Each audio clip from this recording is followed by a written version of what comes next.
Let's move on now. It's that time of year when things in Oxford get growing.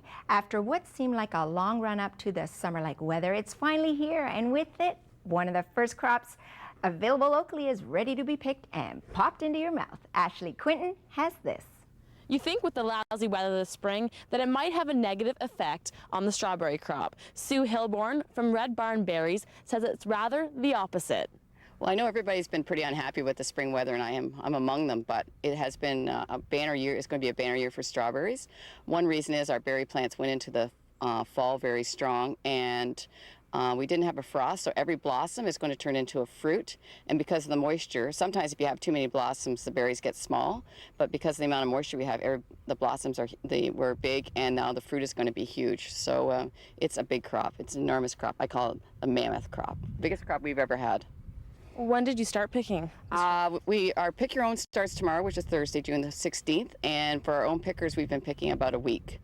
We have some that we put underneath a cover to bring them on a bit earlier, and those ones we were picking starting, I guess, last Wednesday. For Pick Your Own, when would you say the best time to come out and pick strawberries would be? Well, everybody loves to pick berries for Father's Day, so we'll have some berries to do that. But if you want to do the majority of your berry picking for jam and stuff, I think I'd wait till after Father's Day when there's more varieties available. And what about the time frame? Like, is there a certain time, like noon? Well, most people don't pick in the middle of the day. We're open at 8 in the morning to 8 at night, 8 to 6 on weekends. A lot of people come first thing in the morning, but I think because we don't have a problem with mosquitoes, I think the nighttime is probably it's really quiet, and there's not as many people around, and it's cooler. And I like between 6 and 8 at night is probably the ideal time to come if that fits into the schedule. But is there certain techniques that you would suggest when you're strawberry picking?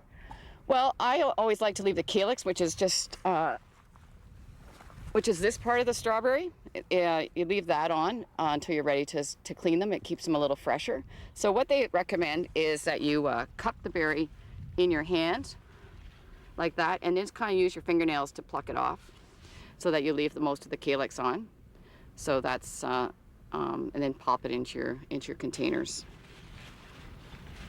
So this is a variety that's just starting to ripen, and as you can see, there's some ripe berries on there, and then there's some berries that are coming on yet. So we're going to have a long crop. It's probably going to be of almost 5 weeks. So that's really great for berry season. So and it's a huge, as I say, the berry size is good, and there's lots of fruit on the different varieties. So is there anything that you can do when you get home to make them last a little bit longer?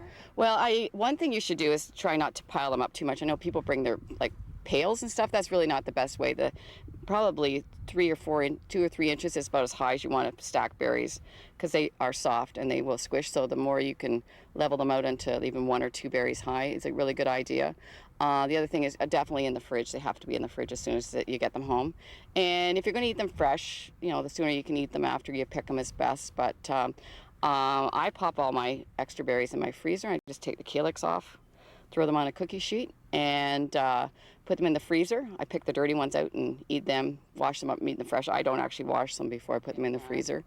And then I make all my strawberry jam in the wintertime. By the time you come out to pick your own berries, the Red Barn Berries barn will be a lot redder. It's getting a fresh coat of paint today. For Oxford County Living, I'm Ashley Quinton.